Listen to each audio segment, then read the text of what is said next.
हाय दोस्तों, मैं अनिल कुमार फिर से अपने YouTube channel Anil arts classes Sitamarhi में आप लोगों का हार्दिक स्वागत करता हूं। दोस्तों, आज का जो मेरा टॉपिक है वो आपको प्राचीन भारतीय इतिहास के श्रृंखला के अंतर्गत आने वाले जैन धर्म है। तो जैन धर्म से संबंधित एक वीडियो हम पहले भी बना चुके हैं जो हमारे चैनल के प्ले लिस्ट में आपको मिल जाएंगे।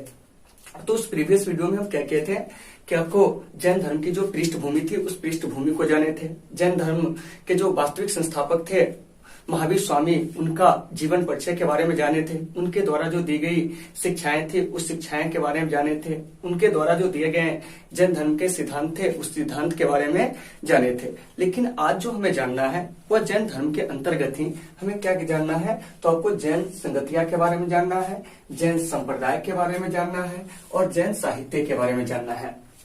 तो जैन धर्म में 2 जैन सभा हुई थी, ठीक है। तो आइए सबसे पहले चर्चा करते हैं पहली जैन संगति पर। तो ये जो प्रथम जैन सभा है, ठीक है, इसका आयोजन आपको 300 ईसा पूर्व में पाटलिपुत्र में हुई थी। यानी कि प्रथम जैन सभा का आयोजन जो है वो आपको 300 ईसा पूर्व में कहा हुआ था, पाटलिपुत्र में। और इस समय जो मगध के शासक थे वो आपको चंद्रगुप्त मौर्य थे और चंद्रगुप्त मौर्य का जो संबंध था वो आपको मौर्य वंश से था। किस वंश से था? मौर्य वंश से। और आपको हम पहले भी बताए थे कि मौर्य वंश के जो संस्थापक थे चंद्रगुप्त मौर्य, और चंद्रगुप्त मौर्य क्या हुए थे कि जीवन के अंतिम दिनों में क्या किए थे कि जैन धर्म को ग्रहण भी कर लिए थे। तो ये जो प्रथम जैन सभा का आयोजन हुआ था वो आपको चंद्रगुप्त मौर्य के शासनकाल में हुआ था, 300 ईसा पूर्व में कहा हुआ था, पाटलिपुत्र में। फिर बात आती है कि प्रथम जैन सभा का जो अध्यक्षता किया था वो कौन किया था? तो प्रथम जैन सभा का जो अध्यक्षता किया था वो आपको स्थूल भद्र ने किया था, ठीक है। तो प्रथम जैन संगति के दौरान क्या हुआ था कि 2 प्रमुख कार्य किए गए थे। पहला क्या था, तो आपको जो जैन साहित्य है, ठीक है, उस जैन साहित्य में जो सबसे प्रमुख है अंग, उस अंग का क्या किया गया? संकलन किया गया। दूसरी बात कि जैन धर्म जो थे वो आपको क्या हुआ कि 2 संप्रदाय में क्या हो गया? बट गए। यानी कि प्रथम जैन संगति के दौरान ही जैन धर्म जो था वो क्या हुआ कि आपको 2 संप्रदायों में क्या हो गया था? बट गया था। तो ये कैसे बटा? तो महावीर स्वामी के मृत्यु के बाद, यानी महावीर स्वामी की जो मृत्यु हुई थी 468 ईसा पूर्व में, तो इनकी मृत्यु के क्या हुआ था कि लगभग दूसरी सदी बाद क्या हुआ था कि मगध में 300 ईसा पूर्व में भयंकर अकाल पड़ा था। क्या हुआ था कि ये जो मगध था इस मगध में 12 वर्षों का भयंकर अकाल पड़ा। तो ऐसे में क्या हुआ था कि भद्रबाहु जो था अपने शिष्यों सहित क्या हुआ कि आपको दक्षिण भारत चले गए। जब वे अकाल समाप्त होने के बाद उत्तर भारत लौटे तो देखिए कि यहाँ स्थूल भद्र के नेतृत्व में क्या है कि महावीर स्वामी के द्वारा जो दिए गए जैन सिद्धांत था उसमें क्या हो रही है? परिवर्तन हो रही है। तो इसी मूल चीज को लेकर और बाद में होने वाले परिवर्तन को लेकर क्या हुआ था कि जैन धर्म आपको 2 भागों में बट गया था। एक भाग जो था इसका वो आपको क्या था? श्वेतांबर था, और एक भाग जो था दिगंबर था। तो देखिए, श्वेतांबर कहने का मतलब हुआ कि जो श्वेत वस्त्र धारण करते थे उसको श्वेतांबर कहा गया। और इसके जो संस्थापक थे वो आपको स्थूल भद्र थे। क्या थे? स्थूल भद्र थे। और इसमें क्या था कि स्त्रियों के लिए क्या था कि मोक्ष संभव था। ऐसा कहा जाता है कि ये जो आपको क्या है कि श्वेतांबर संप्रदाय है, इस श्वेतांबर संप्रदाय में स्त्रियों के लिए भी क्या था कि मोक्ष जो था संभव था। अब कैसे संभव था? तो देखिए यहाँ पर थोड़ा सा हल्का चर्चा कीजिए। ये जो दिगंबर है, तो दिगंबर क्या रहते थे? नग्न रहने वाले थे। तो यहाँ से स्त्रियों के लिए मोक्ष जो था संभव था नहीं।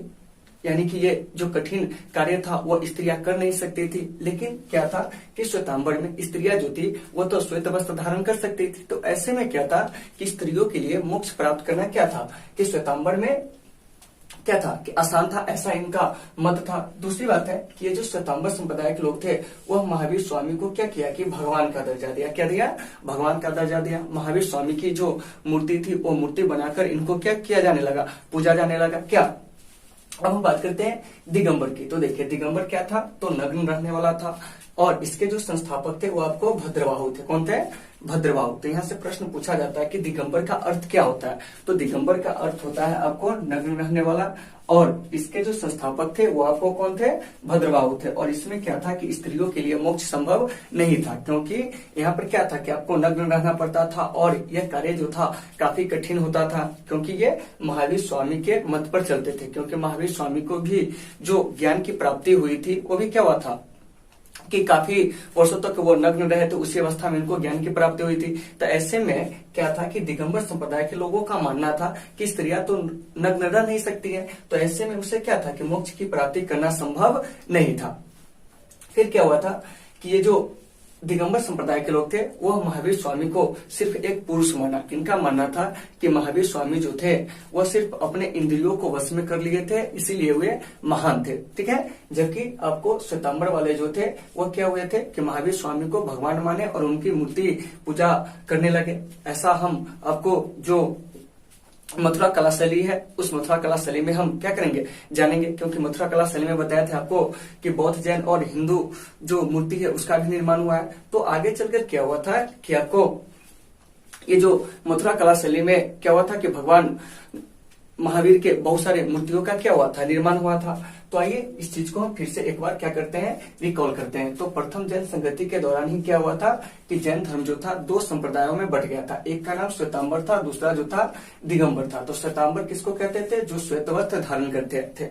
श्वेतांबर किसके नेतृत्व में बना था? तो आपको स्थूल भद्र के नेतृत्व में बना था। और श्वेतांबर में संप्रदाय में क्या था कि स्त्रियों के लिए मोक्ष प्राप्त करना क्या था आसान था। महावीर स्वामी को श्वेतांबर संप्रदाय के लोग जो थे भगवान की तरह पूजने लगे और उनकी मूर्ति बनाकर पूजा किया जाने लगा। अब हम बात करते हैं दिगंबर की। तो दिगंबर क्या था कि नग्न रहने वाला था और इसके जो संस्थापक थे वो आपको भद्रबाहु थे और इसमें स्त्रियों के लिए मोक्ष प्राप्त करना क्या था संभव नहीं था। और दिगंबर संप्रदाय के लोग जो थे वह महावीर स्वामी को केवल एक पुरुष माना। आइए अब हम बात करते हैं द्वितीय जैन सभा का। तो द्वितीय जैन सभा का आयोजन जो हुआ था वो आपको 6ठी शताब्दी में हुआ था और आपको यह एडी में हुआ था। कब हुआ था? एडी में, यानी कि लगभग इसमें 1000 वर्ष का क्या है अंतर है। एडी करने का मतलब हुआ ईस्वी में। तो द्वितीय जैन सभा का जो आयोजन हुआ था कब हुआ था? 512 ईस्वी में और बल्लभी में हुआ था। और यह बल्लभी जो है वो आपको गुजरात में, कहा है गुजरात में। तो यहाँ से अगर प्रश्न पूछा जाता है कि द्वितीय जैन सभा का आयोजन कहाँ हुआ था तो वो आपको बल्लभी में हुआ था। कब हुआ था? 512 ईस्वी में। और इसके जो अध्यक्ष थे वो आपको देवर्षि क्षमा श्रवण थे। कौन थे? देवर्षि क्षमा श्रवण थे। और इसमें जो सबसे प्रमुख कार्य किया गया वो क्या किया गया? तो इसमें धर्म ग्रंथों का अंतिम रूप से क्या किया गया? संकलन किया गया। तो अगर आपसे प्रश्न पूछा जाता है कि द्वितीय जैन सभा का आयोजन कब हुआ था तो 512 ईस्वी में। द्वितीय जैन सभा का आयोजन कहाँ हुआ था तो आपको गुजरात के बल्लभी में हुआ था। द्वितीय जैन सभा के अध्यक्ष कौन थे? तो वह थे आपको देवर्षि क्षमा श्रवण जो थे वह आपको द्वितीय जैन सभा के क्या थे? अध्यक्ष थे। और इसमें क्या हुआ था कि जैन ग्रंथों को अंतिम रूप से क्या किया गया था? संकलित किया गया था। आइए अब हम बात करते हैं जैन साहित्य की। तो देखिए जैन साहित्य को सबसे पहले जान लीजिए कि आगम कहा जाता है। क्या कहा जाता है? आगम। याद रखना है कि जैन साहित्य को क्या कहा जाता है? आगम कहा जाता है, क्योंकि यह कई सारे एग्जाम में पूछे गए क्वेश्चन है कि जैन साहित्य को क्या कहा जाता है तो आगम कहा जाता है, ठीक है। और इस जैन साहित्य की जो भाषा थी वो आपको अर्ध मगधी थी। क्या थी? अर्ध मगधी थी। जबकि जैन धर्म के प्रचार प्रसार की जो भाषा थी वो क्या थी? प्राकृत थी, यानी कि जनमानस की भाषा प्राकृत हुआ करती थी उस समय। तो महावीर स्वामी अपना जो भी उपदेश दिए थे वो किसमें दिए थे? तो आपको प्राकृत भाषा में। और ये जो जैन साहित्य है वो आपको क्या हुए थे कि अर्ध मगधी भाषा में क्या किया गया था? लिखा गया था। अब है कि जैन साहित्य में जो सबसे प्रमुख है वह है आपको अंग है, उपांग है, प्रकीर्ण है, छेद है, मूल है और इसके अलावे जो है वो आपको पर्व है। क्या है? पर्व है। तो इन चीज को भी आपको याद रखना है। तो अंग की संख्या कितनी है? 12 है। उपांग की संख्या कितनी है? 14 है। प्रकीर्ण की संख्या कितनी है? 10 है। और इसमें एक चीज छूट गया था, पर्व। तो पर्व की संख्या जो है वो आपको 14 है। और छेद सूत्र की संख्या कितनी है? 6 है। और मूल सूत्र की संख्या कितनी है? 4 है। तो ये सभी क्या है? तो आपको जैन साहित्य है। तो ये जो अंग है तो इस अंग में क्या होते हैं कि जैन धर्म के जो सिद्धांत है उस सिद्धांत का हमें उल्लेख मिलता है। वहीं उपांग में यानी कि इस अंग को समझने के लिए क्या किया गया था कि उपांग की रचना की गई थी। तो इस उपांग में आपको क्या है कि अंग के विस्तार के बारे में चर्चा किया गया है। वहीं प्रकीर्ण में जो भी जैन ग्रंथ है उस जैन ग्रंथ का क्या किया गया है? विश्लेषण किया गया है। फिर है आपको छेद सूत्र और मूल सूत्र। तो इसमें क्या किया गया है कि आपको जो जैन धर्म के प्रचार प्रसार करने के लिए जो भिक्षु भिक्षुणी होते थे उनके नियमों का क्या किया गया है? उल्लेख किया गया है, ठीक है। आइए तो एक बार इस जैन साहित्य को जान लेते हैं कि जैन साहित्य को कहा क्या जाता है? आगम कहा जाता है। इसकी भाषा क्या थी? अर्ध मगधी थी, ठीक है। आइए जैन साहित्य में जो सबसे प्रमुख है कौन है? अंग है, उपांग है, प्रकीर्ण है, पर्व है, छेद है और मूल सूत्र है। अंक की संख्या कितनी है, याद रखना है आपको 12। उपांक की संख्या कितनी है, 12 है, ठीक है। प्रकीर्णक की संख्या कितनी है, 10 है, ठीक है। पर्व की संख्या कितनी है, तो आपको 14 है। छेद सूत्र की संख्या कितनी है, 6 है। मूल सूत्र की संख्या कितनी है, 4 है, ठीक है। अब हम बात करते हैं अन्य जैन साहित्य की, क्योंकि ये तो आपको क्या था कि प्रमुख जैन साहित्य था। अब अन्य जैन साहित्य में हम बात करते हैं भगवती सूत्र की। तो भगवती सूत्र के बारे में हम क्या किए थे कि जब महाजन पद पढ़ाए थे तो वहां पे चर्चा किए थे कि भगवती सूत्र से हमें क्या होती है कि 16 महाजन पदों के बारे में जानकारी मिलती है। और यह प्रश्न आपको कई बार पूछे जाते हैं कि किस जैन ग्रंथ से हमें 16 महाजन पदों की जानकारी मिलती है, तो हमें किस जैन ग्रंथ से मिलती है, भगवती सूत्र से, ठीक है। तो इस भगवती सूत्र में क्या है कि जैन मुनियों के जीवन चरित्र का क्या किया गया, उल्लेख किया गया, यानी कि महावीर स्वामी सहित जो अन्य जैन मुनि है उनके जीवन चरित्र का उल्लेख जो है वो आपको भगवती सूत्र में किया गया। वहीं कल्प सूत्र जो कि भद्रबाहु के द्वारा क्या किया गया है, रचा गया है। तो इसमें क्या है कि जैन धर्म के प्रारंभिक इतिहास के बारे में हमें क्या होती है, जानकारी मिलती है। इसके अलावा आपको बहुत सारी चीजें जैसे भद्र बाहुचरित हो गया, आवश्यक सूत्र हो गया, आचारांक सूत्र हो गया, हरिवंश पुराण हो गया, परिशिष्ट पर्व हो गया। तो ये सब क्या है, अन्य जैन साहित्य है। तो देखिए अन्य जैन साहित्य में हम किस चीज की चर्चा किए हैं, तो भगवती सूत्र का, कल्प सूत्र का, जैन, इसके अलावा भद्रबाहु चरित का, आवश्यक सूत्र का, आचारांक सूत्र का, हरिवंश पुराण का और परिशिष्ट पर्व का।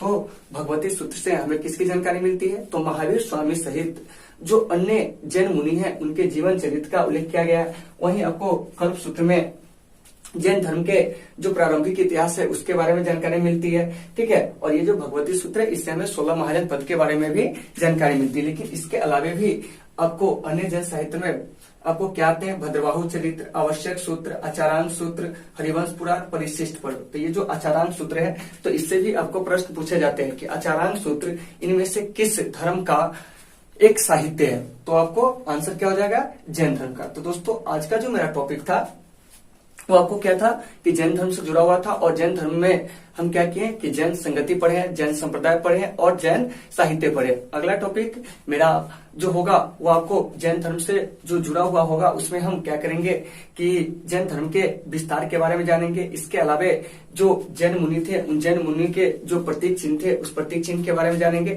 और भी बहुत सारे चीज जो जैन धर्म से संबंधित है उसके बारे में हम अगले टॉपिक में अध्ययन करेंगे। तो दोस्तों आज की इस क्लास को हम यहीं पे समाप्त करते हैं, फिर मिलते हैं अगले क्लास में। जब तक के लिए आप सबों से सुविधा, take care all of you.